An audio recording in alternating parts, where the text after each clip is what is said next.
Yo, is this thing on? Yep, good times. Righto, this is just a video about mixing some live drums. So I've been working on a track with a pal, and we really felt it could do with some live kit. If you look at the tune here, we've sort of been just working on it at my studio here. We've played in a lot of stuff, guitars, basses, loads of keyboards, loads of percussion. But it's only ever had a guide drum track. So last week we went to a really nice sort of SSL-based studio to record a live kit, and if you look here you can see the tracks for the kit. So let's have a listen. First we're going to listen to the track with the original demo drums on, and then we're going to listen to the new drums, and I'm going to sort of walk through the process of what I would do to integrate these to the track. Alright, let's have a listen.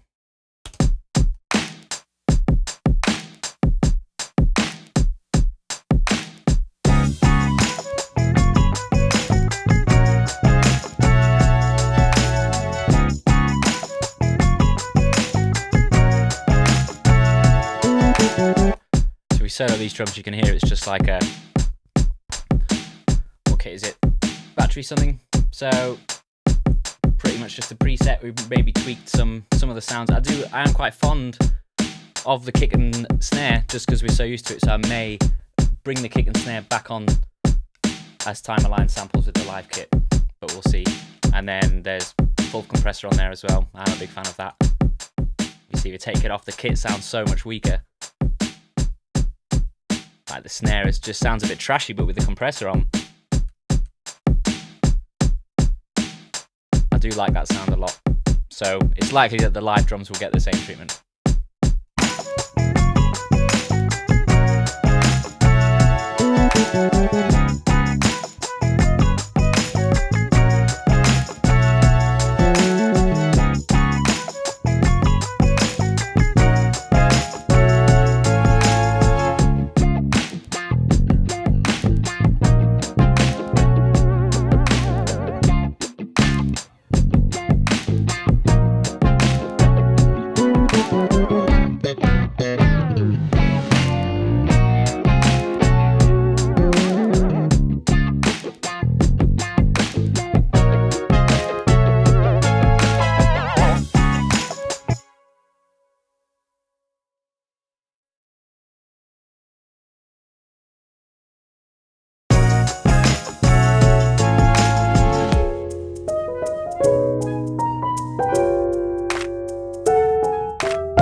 just wouldn't get that. You would not get that energy from sequencing drums. At least I couldn't. I would like to meet the guy who could get it to sound that real. But I think that sounds excellent. So first thing I will do is check all these splits. We'll have a listen to the drum solo. Check the splits, and then I'll listen to the individual tracks. He actually had 2 snare drums, which is pretty crazy. It didn't use the second one on this recording though, so I know that this snare 2 track basically is not going to be needed at all. It's just bleed. Righto.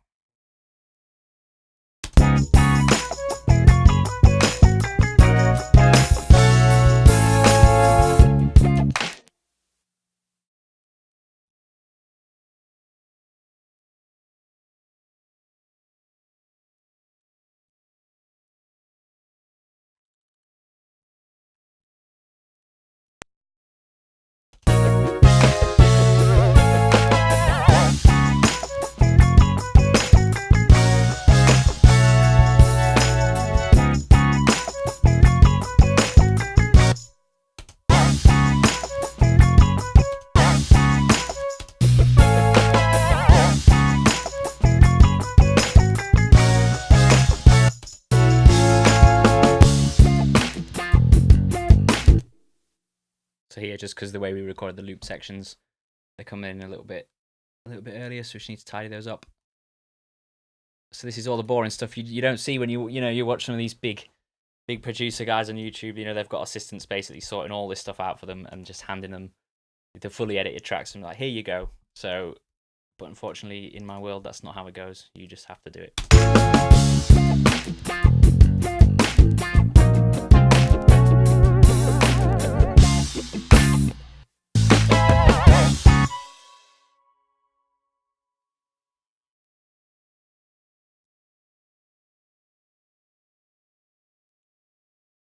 So here you can see some of the problems you get sometimes. This kick is early, that one's late, so you're going to have to choose a better place to sort of blend it. Maybe a little bit of crossfade. See what that sounds like.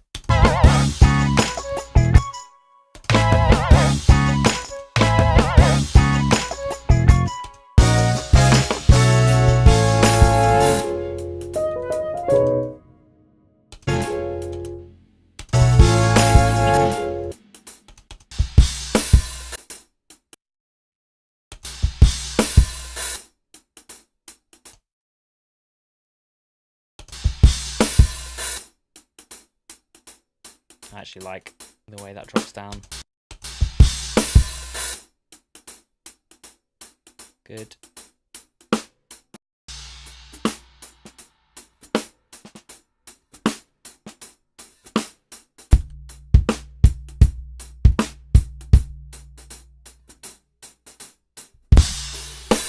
Oh, well, that one is no good. So again, I will move this one back to get that kick drum nice and clear. So it's going to be around there.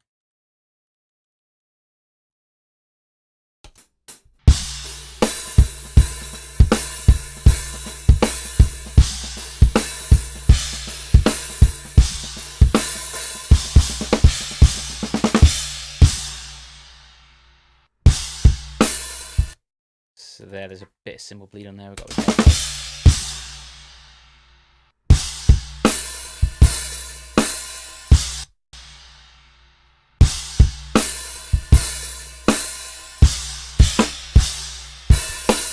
Cool, that works for me. So that's the sort of the big join sorted. Without saying that at the beginning.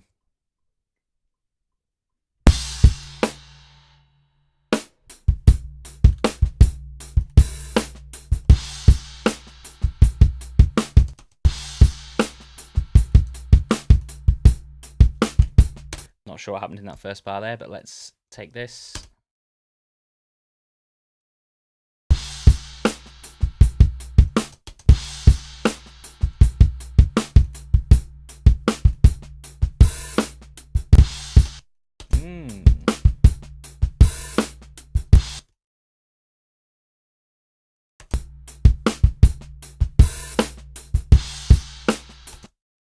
That'll do for now. I don't think I'm gonna like beat detected the entire thing. It really depends. I'm gonna look at the. I don't think we quantized the guide drums and then we sort of played everything into that. So it's looking likely that I won't beat detective it sort of down to every 16th note. Right.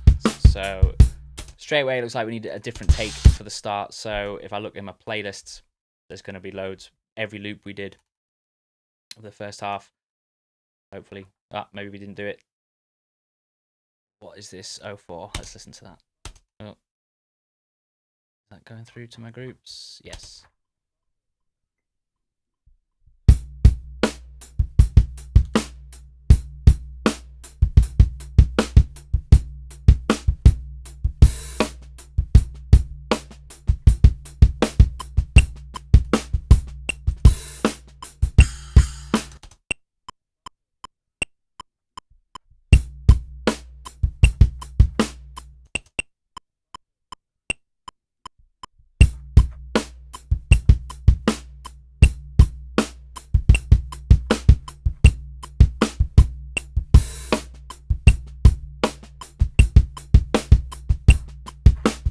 Maybe I will have to work with what we've got there.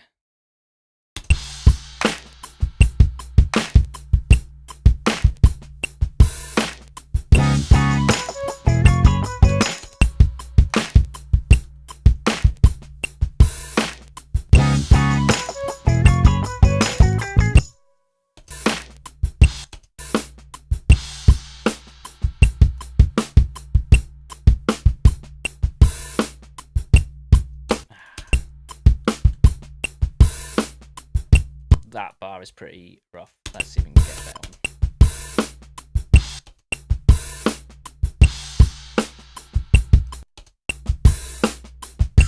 That one sounds great. Let's try that one there instead.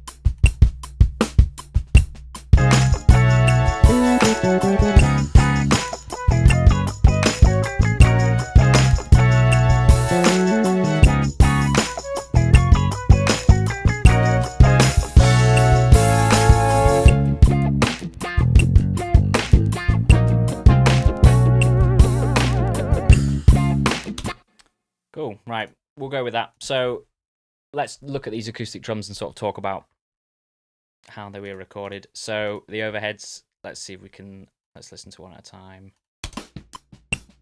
This was a pair of U87s in a spaced pair, like maybe a foot or two above the drummer's head, quite close. So I'm literally just gonna just go through and just do stuff that I just always do. First is going to be high passing these overheads, and I tend to really just take away some of the boominess of the kick if it's in there, but it doesn't sound like in these overheads there really is a lot of that. This FabFilter Pro is really good for sort of checking that stuff as well. A little bit of boom there, which I don't really need, especially if I'm going to bring in that sampled kick.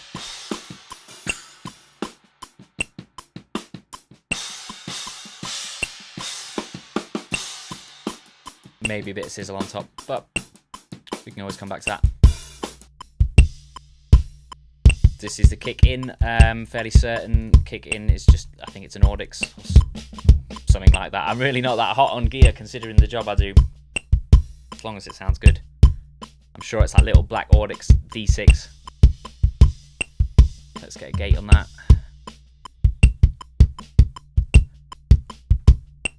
Again, I'm going to go FabFilter gate. I just think it's really, really good.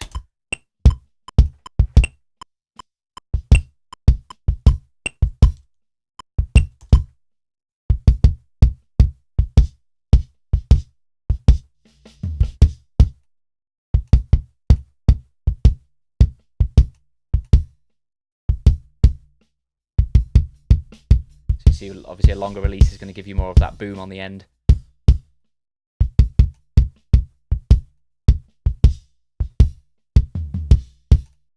A little bit of look ahead.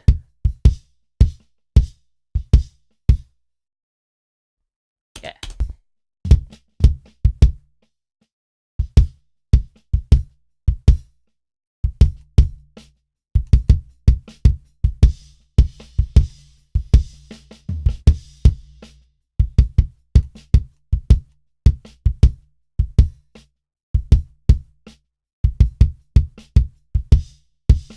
I'm not too bothered about getting rid of the snare in between the kicks. I just want the kick to sound good. We can use this. We can EQ the sidechain to only register on the kick if we want. It's more the release time, I suppose. But if the release is too low, it just doesn't sound as nice. See, to me that sounds a bit weird.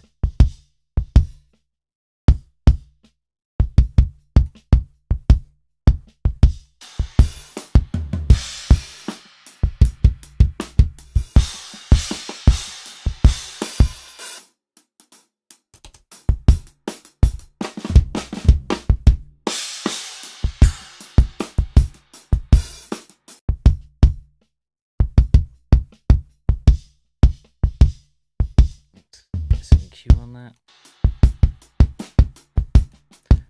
Standard kick drum EQ, really.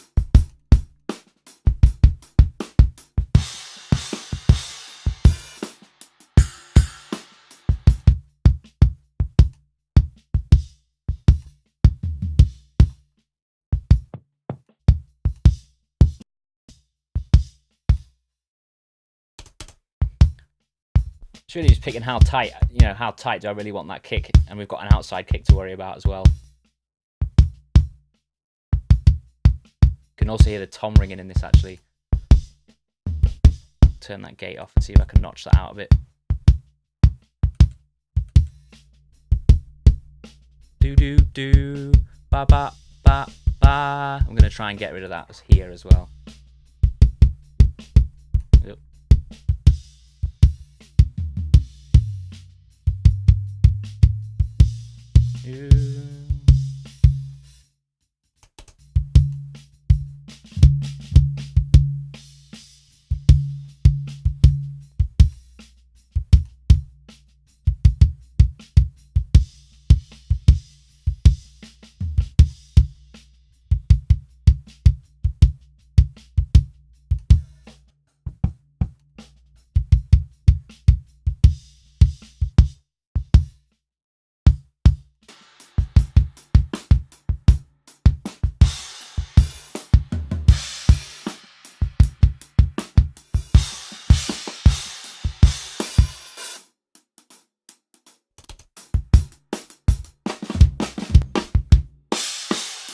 I like it. I like it. Let's stick with that. The kick out, I tend not to really, to be honest, I just set it up because I can. I don't even know if I'll use it.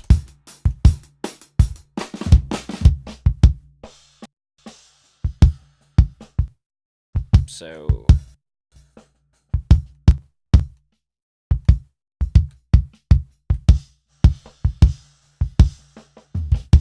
let's check the phase.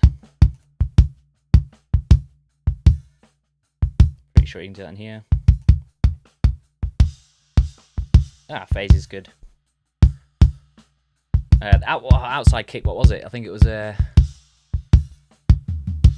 hell, I don't even know. I think it was an old AKG, might get some vintage thing.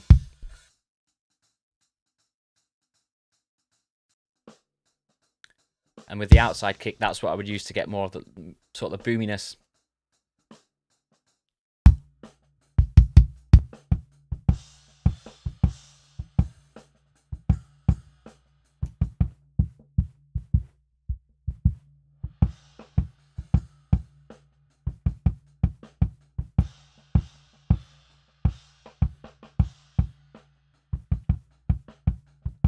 Can still hear that doom doom doom all over that.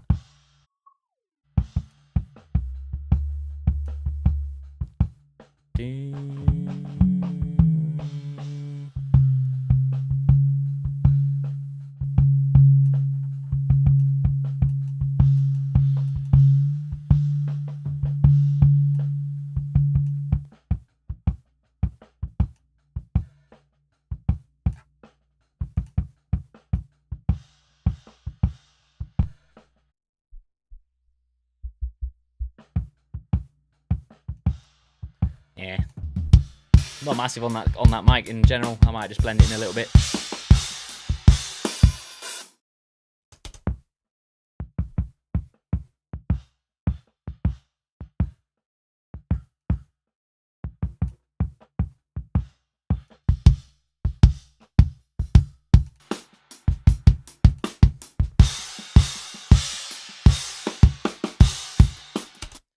Right, snare top.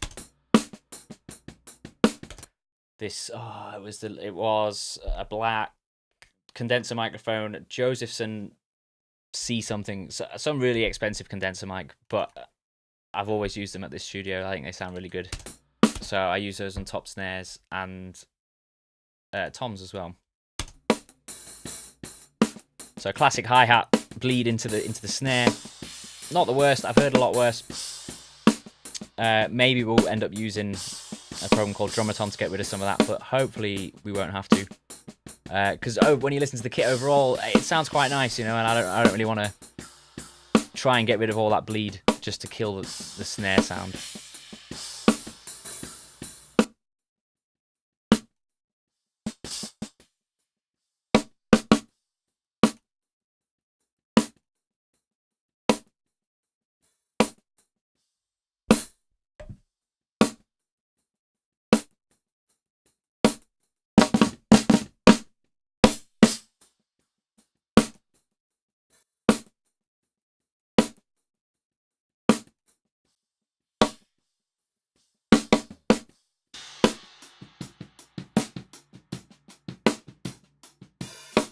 Again, let's just check the phase of that against the overheads as well.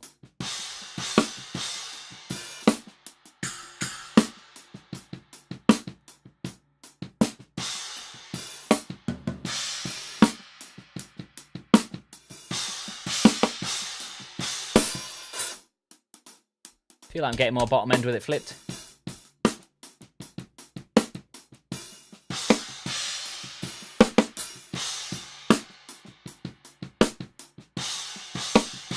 Yeah.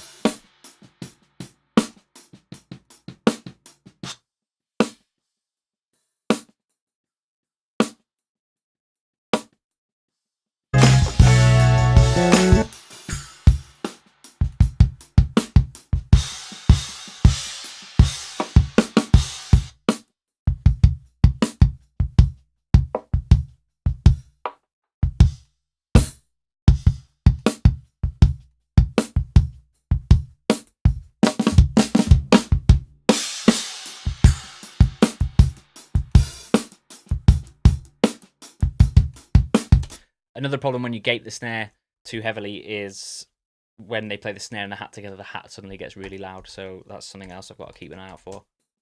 So we can use this range to help with that.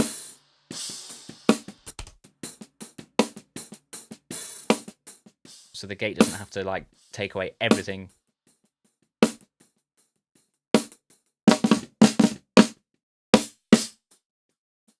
When it's closed. That could sound a bit more natural to do something like that. I copy this over simply because I know it's got a phase switch on it. So one other thing Pro Tools needs is a phase switch on each channel.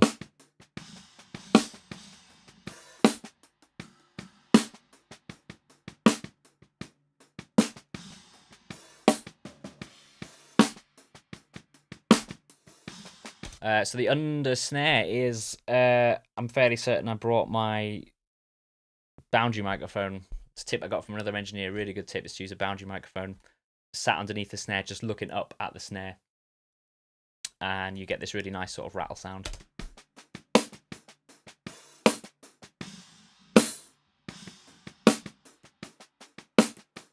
Again, I'm just going to take away all that bottom end.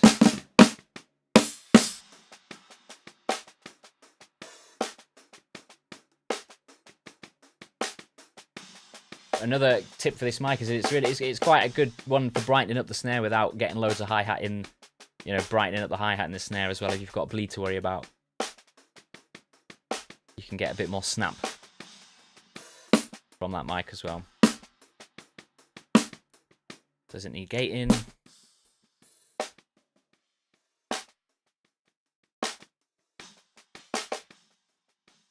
put a faster release on this because the bottom mic for me is sort of giving some more attack to the snare. So, you know, I could gate that a bit tighter if you listen to that. And then layer them together. You just get that really bright, choppy kick snare sound.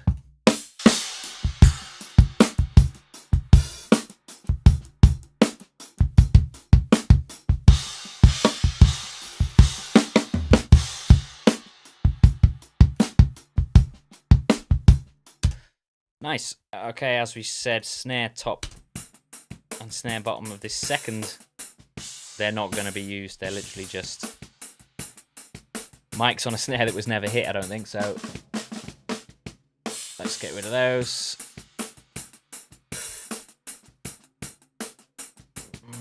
Yeah, let's just delete them.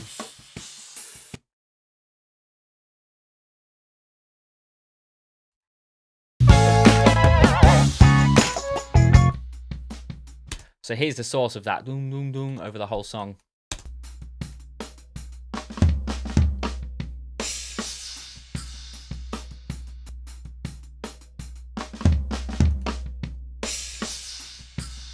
So I'm just going to find a little spot with it in and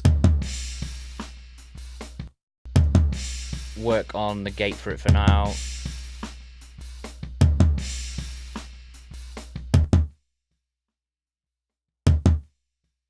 So you can see if you gate it with no tail, it just sounds ridiculous. It needs a little bit more release on it. That could work. But it also always happens that your top mix come before cymbals. So again, this gate is going to mess with how your cymbals sound in the overheads. Sorry, how your cymbals sound just in general, because coming off this mic into the overheads. Again, if you feel like if the gate is not being triggered properly, you can use a sidechain to try and focus it more on the low end so it only gets triggered when it's hit. Another option is to just manually cut it. You can see it's actually quite clear where the rack tom's being hit. Here, bit there, and then these fills at the end. So I could just as easy do it manually.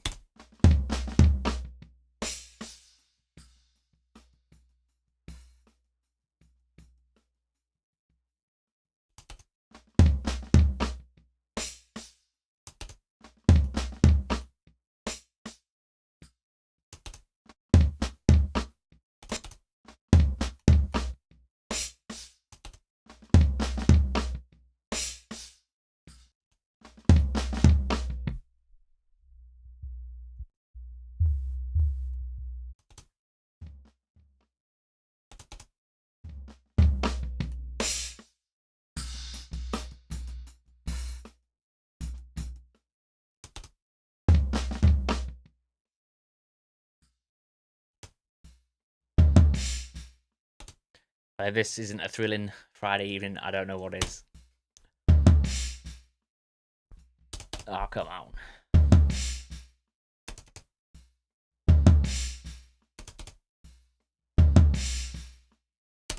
We'll leave it like that for now. It's very likely that I'll come back and just manually cut them.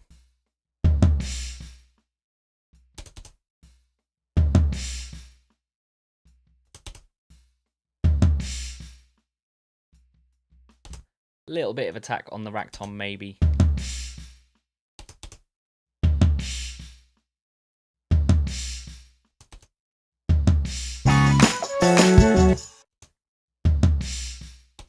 But I'll come back and tweak that in the mix probably. Hi-hats were, again, another Josephson mic, a little condenser. Again, the hat mic, most of the time, barely even bring it into the mix because a lot of drummers are really heavy on the hi-hats. I know Dave wasn't on this though because I basically begged him.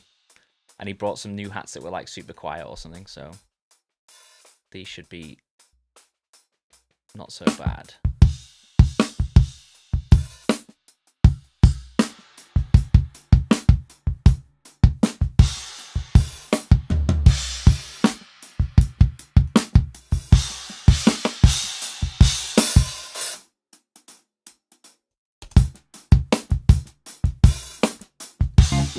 Got a spot mic for the ride. Again, a little Josephson something.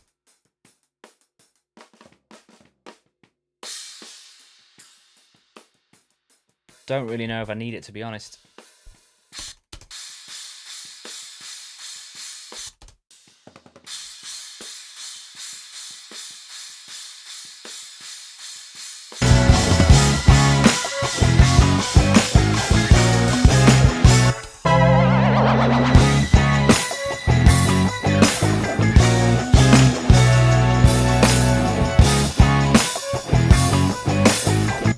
Right, I'm liking it. It's sounding really nice.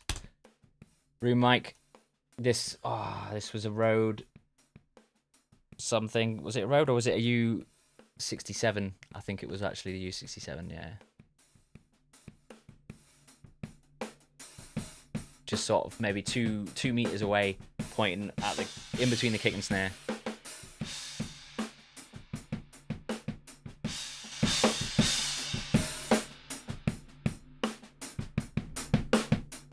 Again, just pretty heavily compressed. I like the Massey CT5 on drums. I've used it for years. I'm so fucking dull, man. I just use what I know I like, you know. I've been doing it for a while now, and you just get a bit sick of trying every plugin under the sun. The newest plugin I've used in the past like 5 years is the Pro Q everything, like the Pro Q2 especially. I just think that's a really, really good EQ.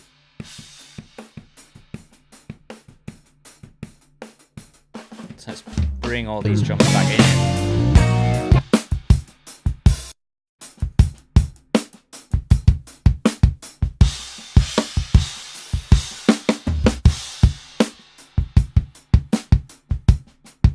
May have to dig into this playlists wise because it's not the greatest transition.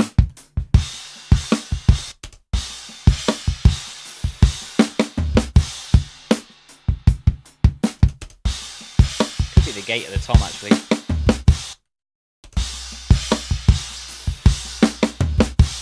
Maybe not.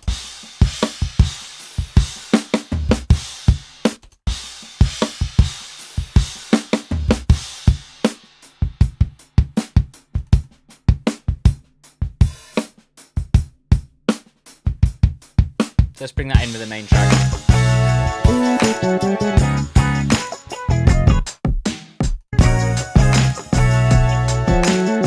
So you see it's quite close to the original drums, but it's just so much better, so much nicer.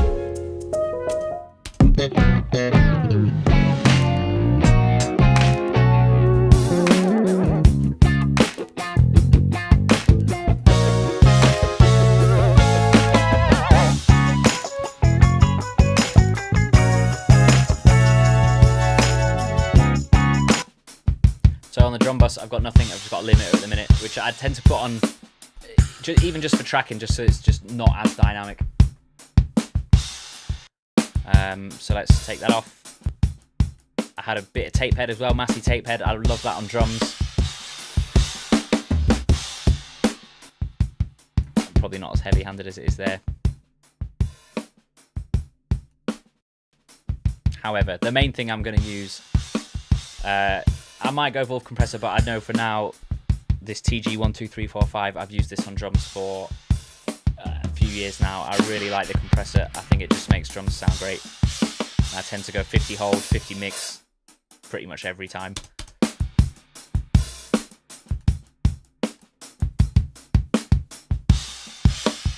And then it's got good EQ for sweetening as well if you feel like you need to, you know, brighten certain parts of the kit if you want some sizzle right on top.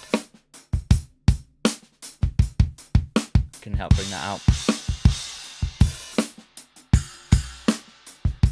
Our drum verb bus has no drum verb on it, so again I use PCM native plate, vintage plate. I think that's normally what I use, and something dark.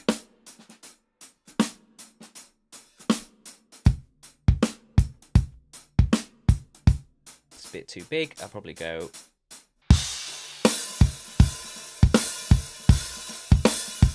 that'll do for now.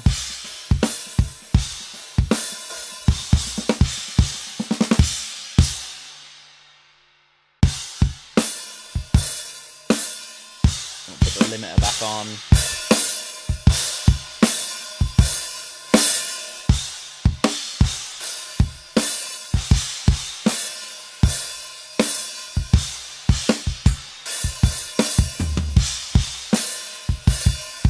Good, right. Little bit of compression and kick and snare maybe, and then I might dig in deeper to picking out some better fills. I do actually, once my gating is sorted on the kick, I do like to use a limiter. I feel like that just levels it out a bit more. Let's see what that sounds like.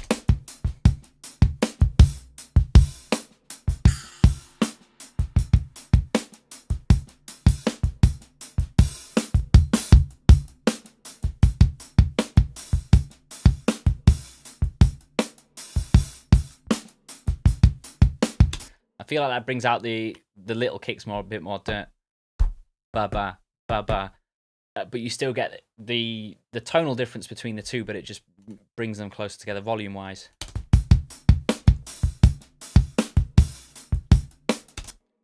Snare top, I'm probably going to use CT5 again, just because it just is what it is. It's just what I use.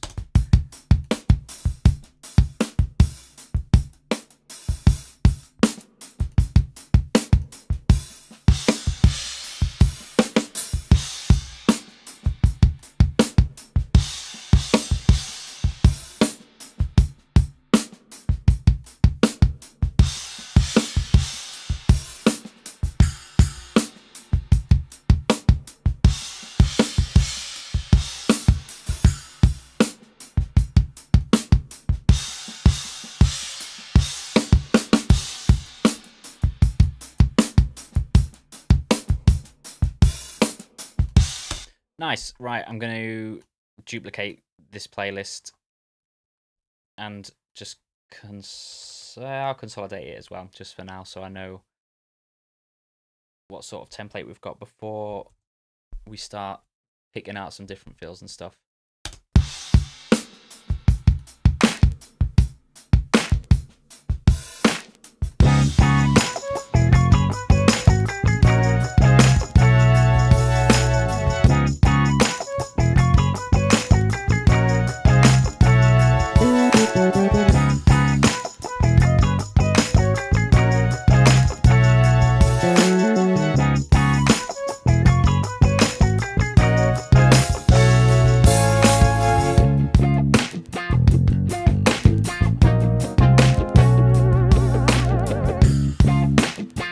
So around here, you can hear that problem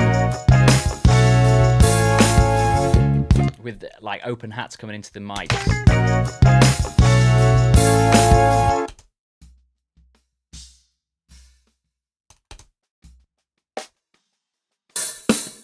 Especially there now that we've got the compressor.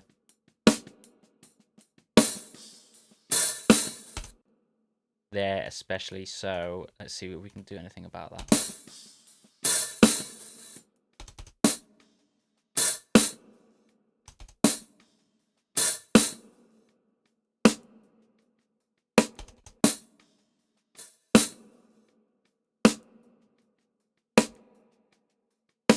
I feel like it's made the snare a little bit weak now.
I really like that fill, but it might be a bit over the top. Let's just see what else we've got. So this should keep everything grouped, and you can see we've got all the loops around that section with the different fills.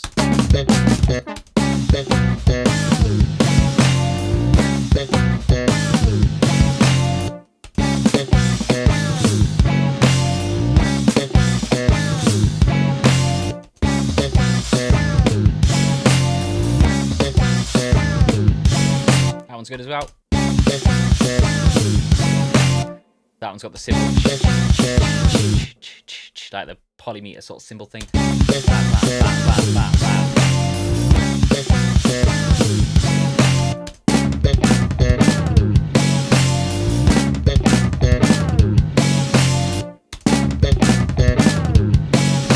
I like that one, but I think it was not cymbally enough. I think I remember saying that at the time.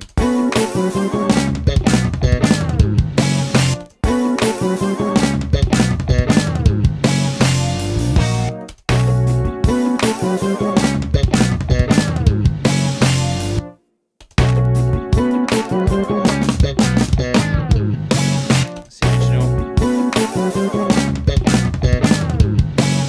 I like that one as well.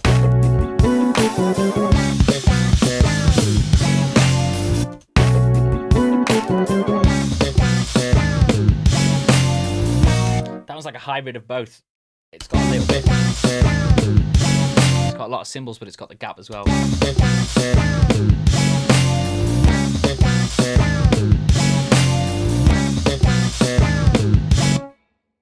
Let's pop that one in. Let's see how that goes.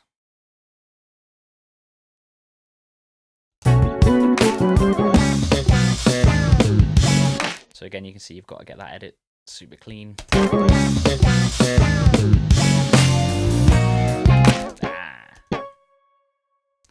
A little bit ahead.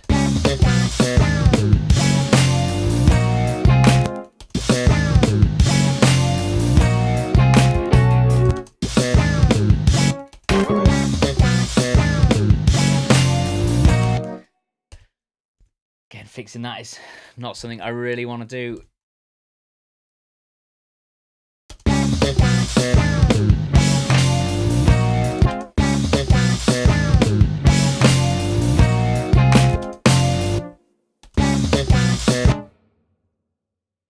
So if it was just a single fill like this, I tend to use tab to transient and move the drum sort of pieces around like that. So if I wanted to get this sort of bang on the money, I'd be looking at doing something like this. Use the snare for this one.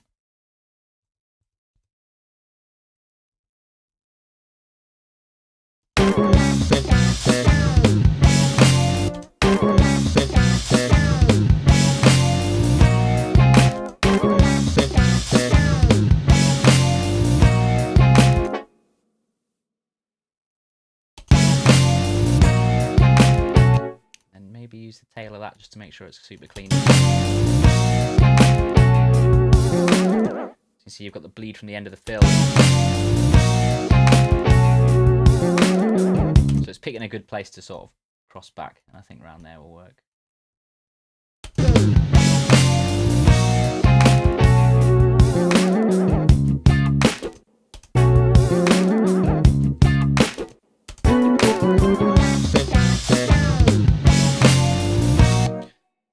Yeah, so now to tidy this up, you sort of have to work backwards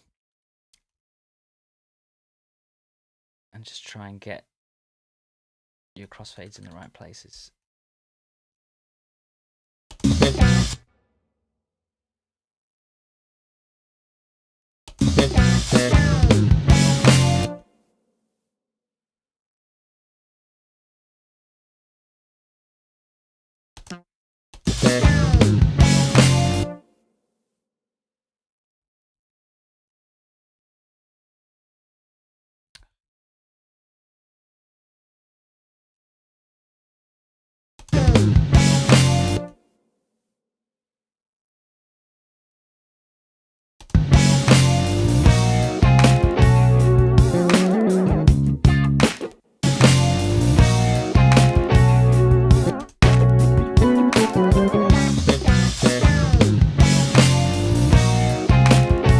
There you go, so that sounds a bit better.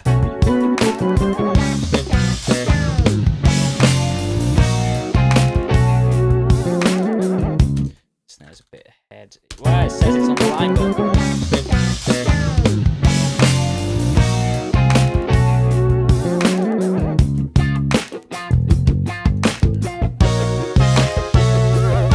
So all the drums are sort of ahead after that. So bang on there though. So this is a controversial move, but I may just shift it all like this, just slightly.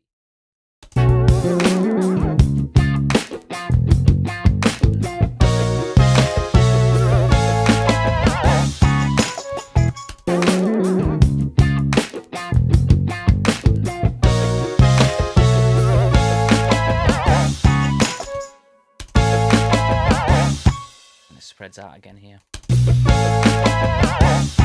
Yeah, that works. So you can see when, you know, to be fair, editing is a lot easier if you choose to either stay on the grid or to not use the grid at all. So here you see I tidy up this drum bit and then other bits sort of drift in and out. But if we look at the original sequenced kit, we sort of agreed to not over quantize it really, and you can see here the guide drum is way ahead as well.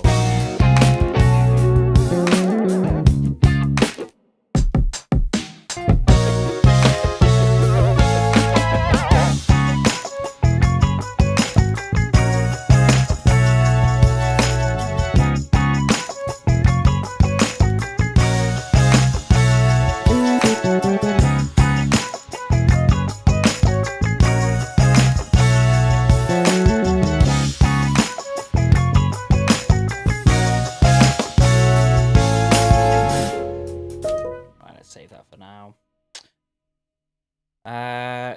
So I mean, there's still some more editing to do on certain fills, but let's talk about some other stuff that I would use. Otherwise, the video is going to be like 1,000,000 hours long. So again, let's say I'm sort of at a stage where I'm happy with it. I'm going to now consolidate that once more. And let's try them in Drumatom. Let's see if we can get rid of some of that hi-hat bleed on the snare. So here's an app called Drumatom, and it's basically a program that helps you get rid of bleed on close mics.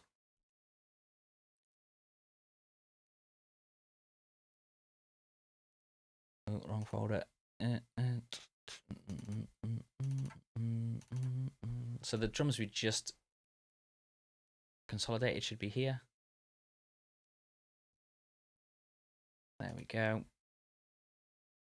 So it analyzes them all. You tell the piece of software what each drum is, and it will try and get rid of the bleed. So I'll show you sort of how that works. There's a hat, rack tom, it's low tom, snare, kick. All right, it seems to have got them. Okay, so now we click Analyze Group. And wait.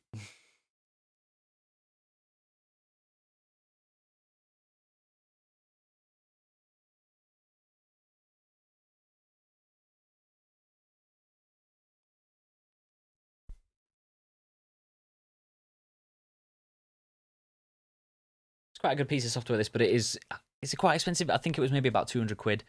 But it has saved my skin a few times, especially when I'm mixing something that I didn't engineer and the bleed is even worse than this.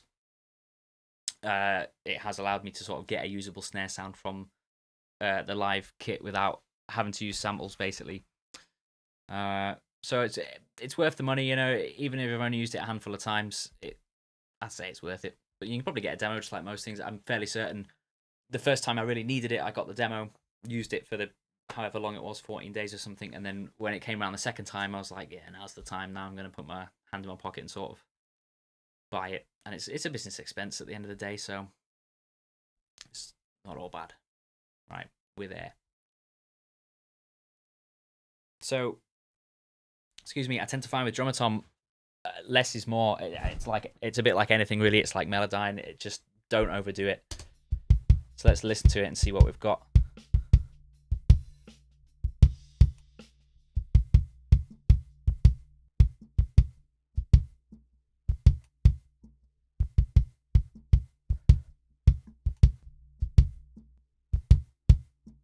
Kicks tend to take this processing really, really well, in all honesty, compared to the snare.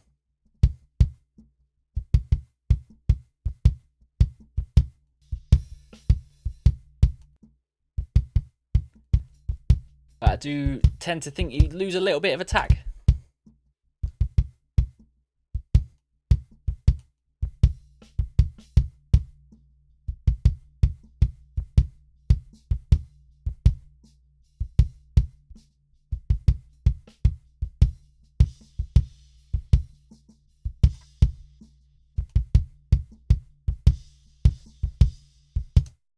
We're going to try it about there to tame some of those cymbals without robbing the kick of too much sound.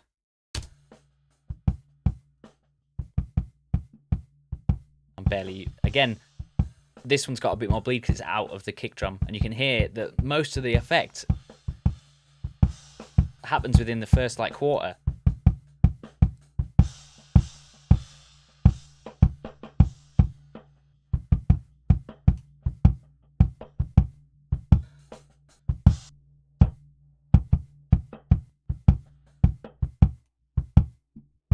But all the way up for me is a little bit woolly. And it just gets rid of that little hat. That's all you need sometimes, just to get rid of some of that. So let's go for that one there. Right, snare, here we go.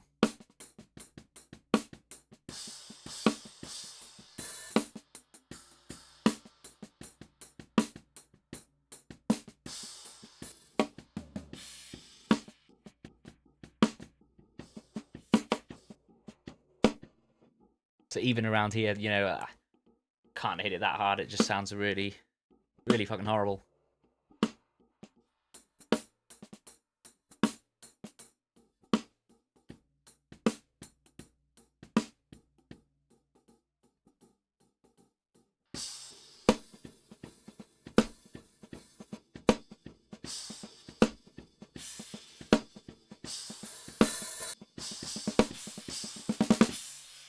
That's like max. I wouldn't go any further than that. I'm going to knock it back a little bit from there.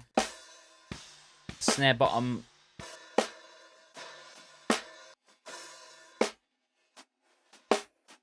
It doesn't need doing. It needs to, I like that sound.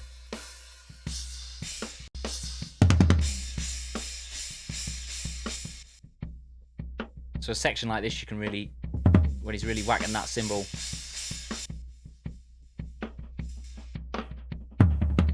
you can set that as your threshold. But again, well, that it's quite nice when he really digs into the tom. I feel like that's going to work.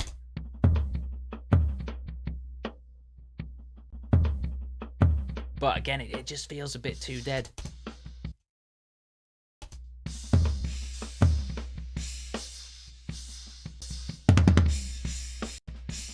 It works there though, where he's really digging in.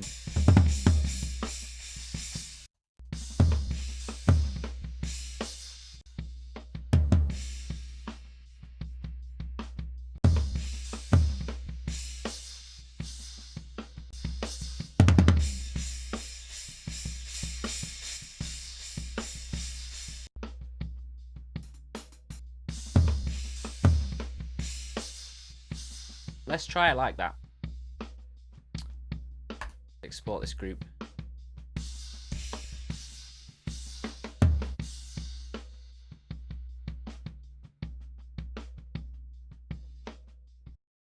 Right.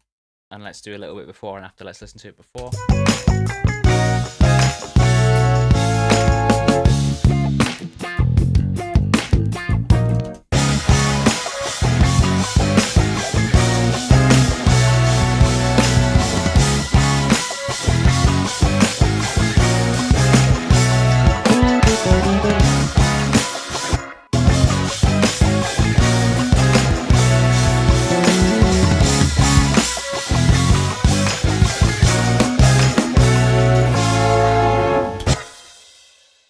Right. Let's go for 35. And then I'm just going to bring in the files from Drumatom just over those, basically. Just trying to think of the easiest way to actually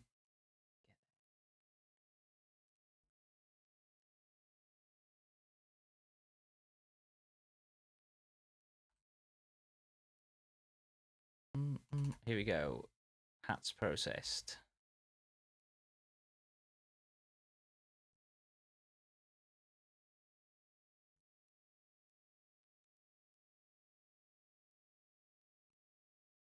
Kick out. Turn the group off for a sec. Kick.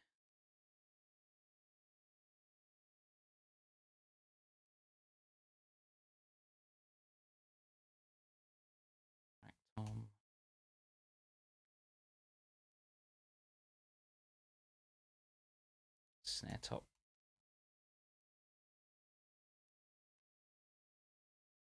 Snare bottom. Oh, well, I could have sped that up a lot if I'd numbered my tracks and then just taken the whole group. It's actually smart enough to export the ones that I didn't mess with their original name. And if they were numbered and named in the order I wanted, I could have just done them all at once. Great.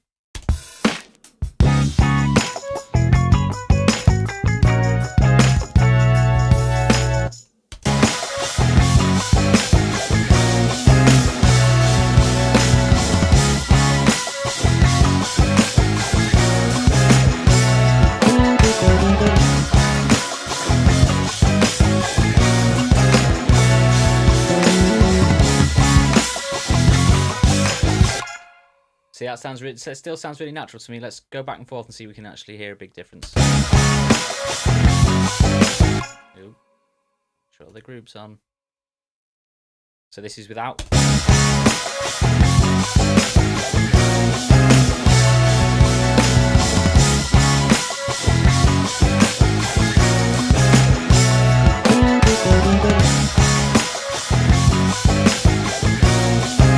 that's with.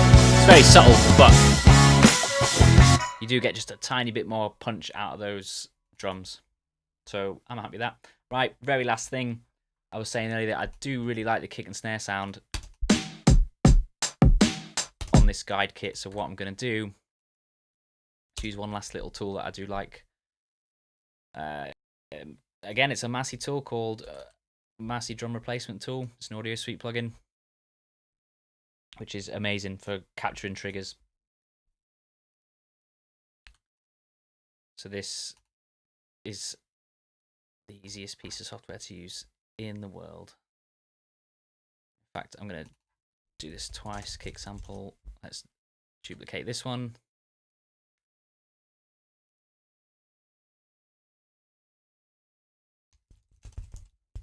And we're going to use those as our sounds. I can't remember what notes I was using.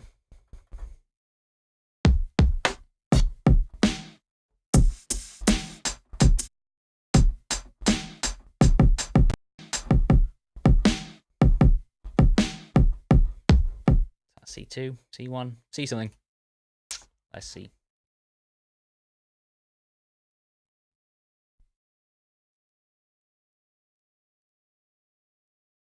So you can see you've got these loudness and sensitivity sliders.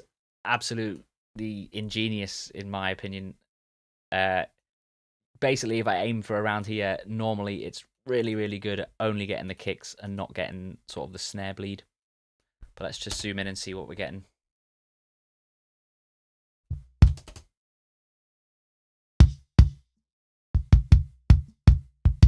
So we need to pull that bit, get those other ones in. Right, okay, it has been Drumatom, so actually that should actually get us everything we need. This loudness, use the loudness one instead. That's looking pretty good. Oh.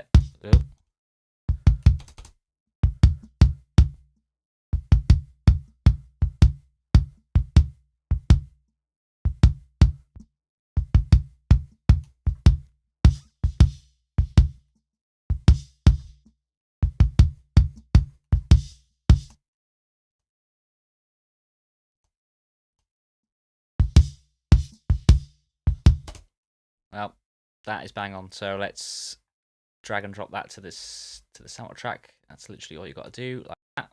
Done. Pull this back. He says, maybe it's. I think it may be acting weird because of the. We've got a really weird timeline at the start. Let's change this to minutes and seconds. Sometimes that can cure it.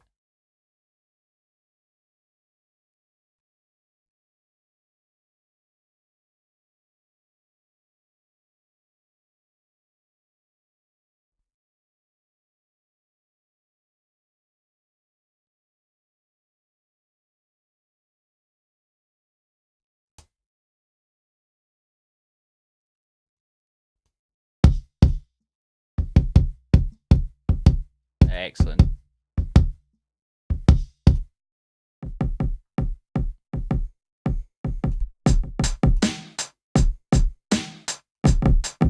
So now I've got my kick sample from the same sound that we had before. Let's do the same for the snare.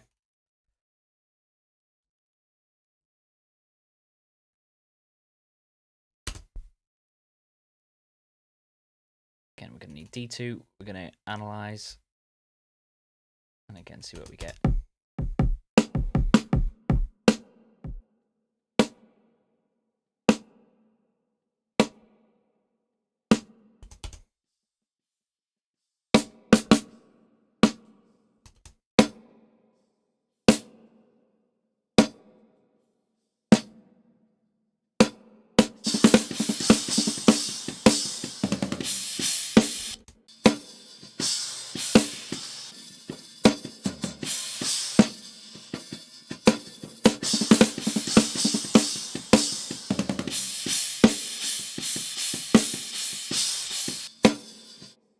Few false triggers in there. Let's pull this down like this. That should hit the sweet spot. I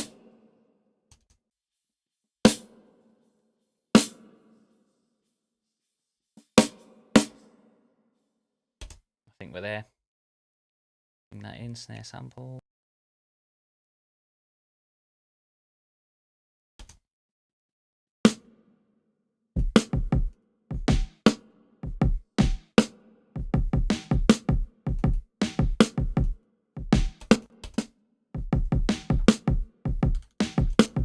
That's done that weird thing again. It must be something to do with this.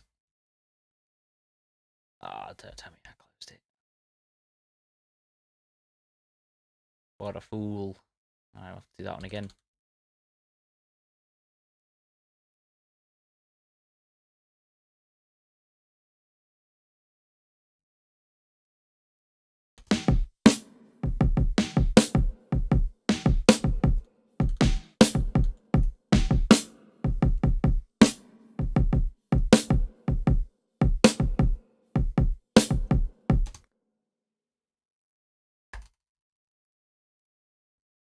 On D2, air top, minutes and seconds.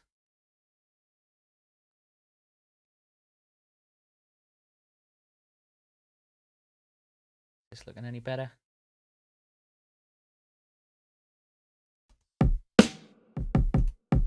There we go. So let's listen to all that together.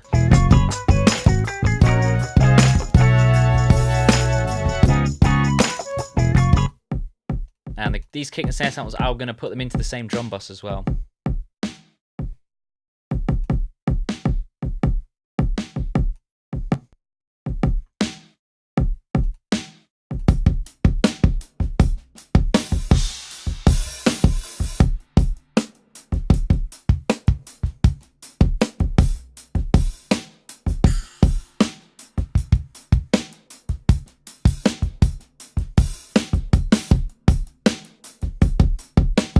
So bringing that sample in just brings us back to like the sort of knock-knock sort of sound of the kit that we had in the original, and I do like that.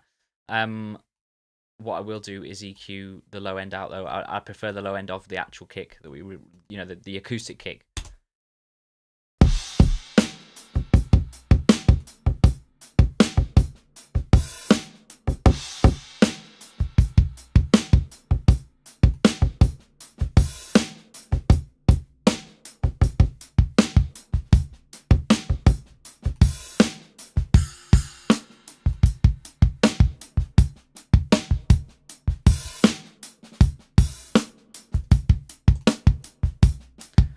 I like to put my kick and snare sort of in line with the rest of the drums.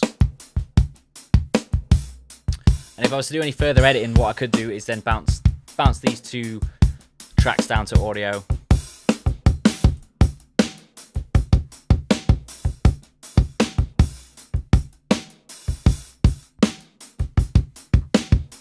But I like it.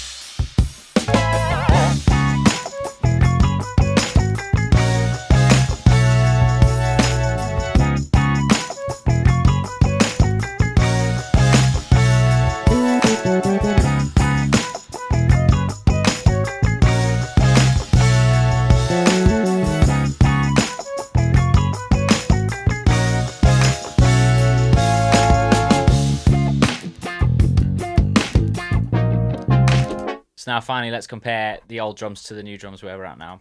So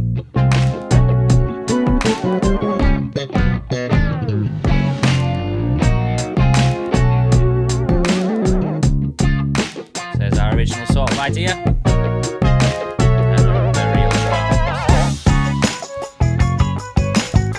It just sounds so much more genuine, you know, it sounds great, I love it.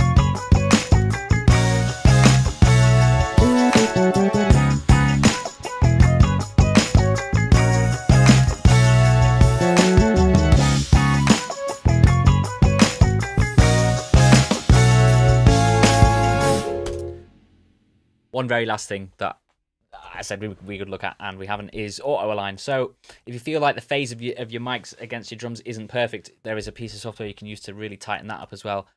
I don't hear it as an issue on this track, but it could be worth looking at. So there's a few ways to go about it. It depends on what you want the center of your kit to be. I like the snare to me the snare is like everything. So the snare for me is like the center of the phase relationship, and you can move other things to match the snare. Or you can take your overheads, and if your overheads together are fine, you can match your close mics to the overheads and get a more cohesive sound that way. I think either can work, or either can also make it sound worse. So let's just try a couple of things there and see what we get. Annoyingly, we've got the kick sample and the snare sample, so they would have to be included as well if we did move either the kick or the snare. So it might be easier to let's use the snare to move the overheads bang on with the snare. I think that's going to be a better idea. So I'm going to go snare top, and before everything else in the chain, I'm going to use auto align.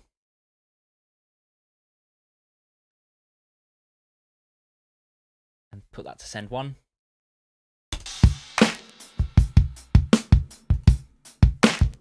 Let's see if we can just here. So we've got our overheads. Oh, just solo saved all these and now I regret it.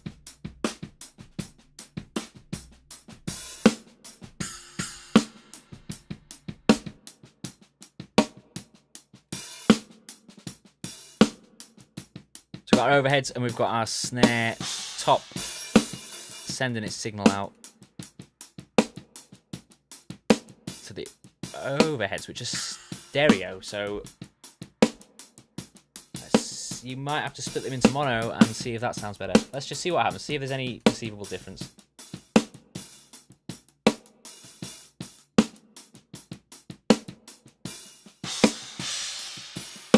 So we click detect and let it play for a bit.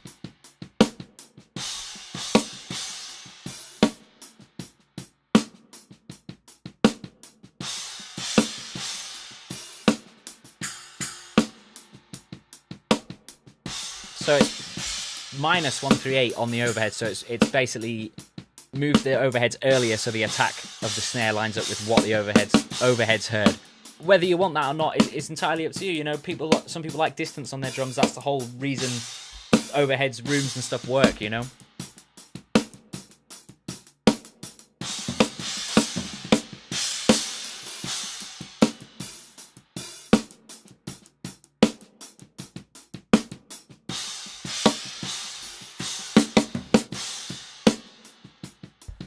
One thing auto align is good for is polarity as well. If you feel like you're not too sure, or if you're still sort of learning what it sounds like for the polarity to be right or wrong, auto align tends to get that bang on every time.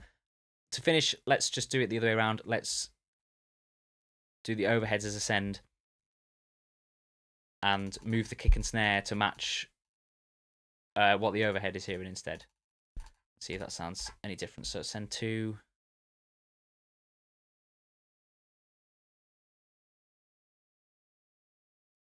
C from 2 and snare top C from 2.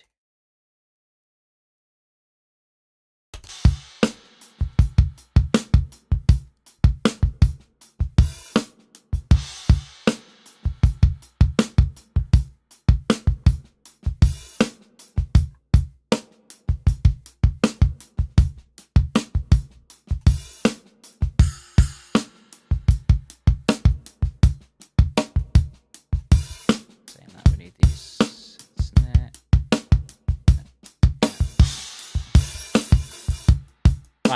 So let's listen carefully and see if anything changes.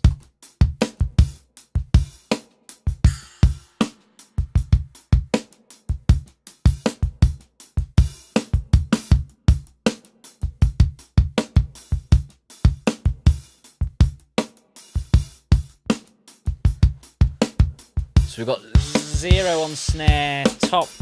Is that right? Have I actually set this up right?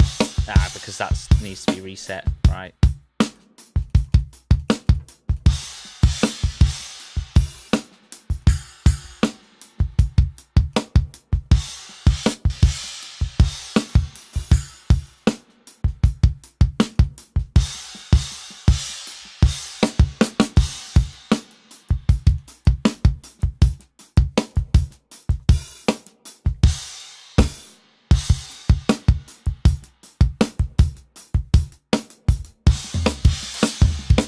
So there, I do feel like I heard a big difference there. That time putting the snare on has really worked, so I would stick with that.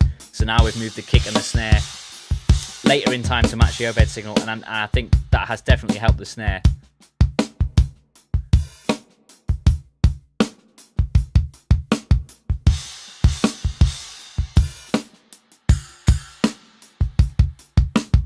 There we go.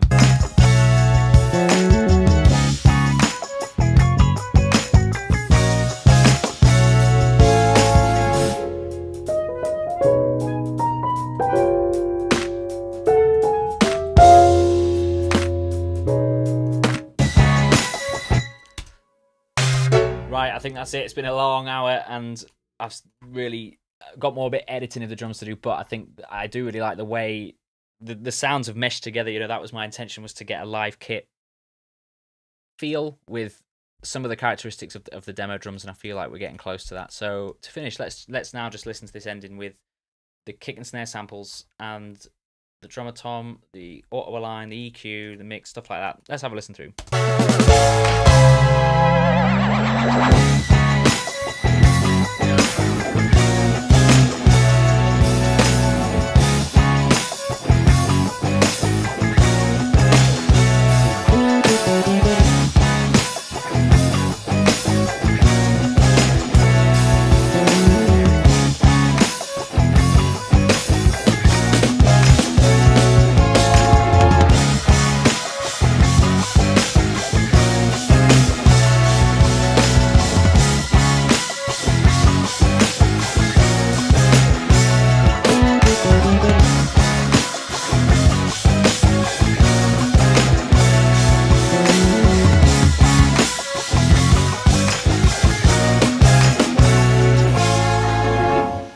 Nice one. I'm really happy with that, if I'm honest. It sounds absolutely fantastic. Don't know what that is at the end.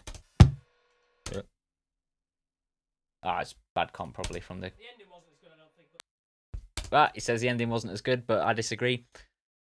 Nice one. So again, the reason this sounds so good is not because of what I'm doing. It's not because of the mics we used. It's nothing to do. It's just because the drummer is that good and his kit is so nice and the room was really nice. You know, we might have U87s for overheads, but it doesn't really make a difference. I could have used Rode NT, whatever, the little cheapy fucking Rode things. It wouldn't have made that much of a difference. It's just played well, and the kit is really well maintained and sounds absolutely great. The drummer's called Dave McKeague. I'll put his link in sort of the bottom of this video if you made it this far. And we'll leave that there. So that's sort of how I would approach mixing and editing live drums. So thanks for watching. Hopefully you learned something, and maybe see you next time. Cheers.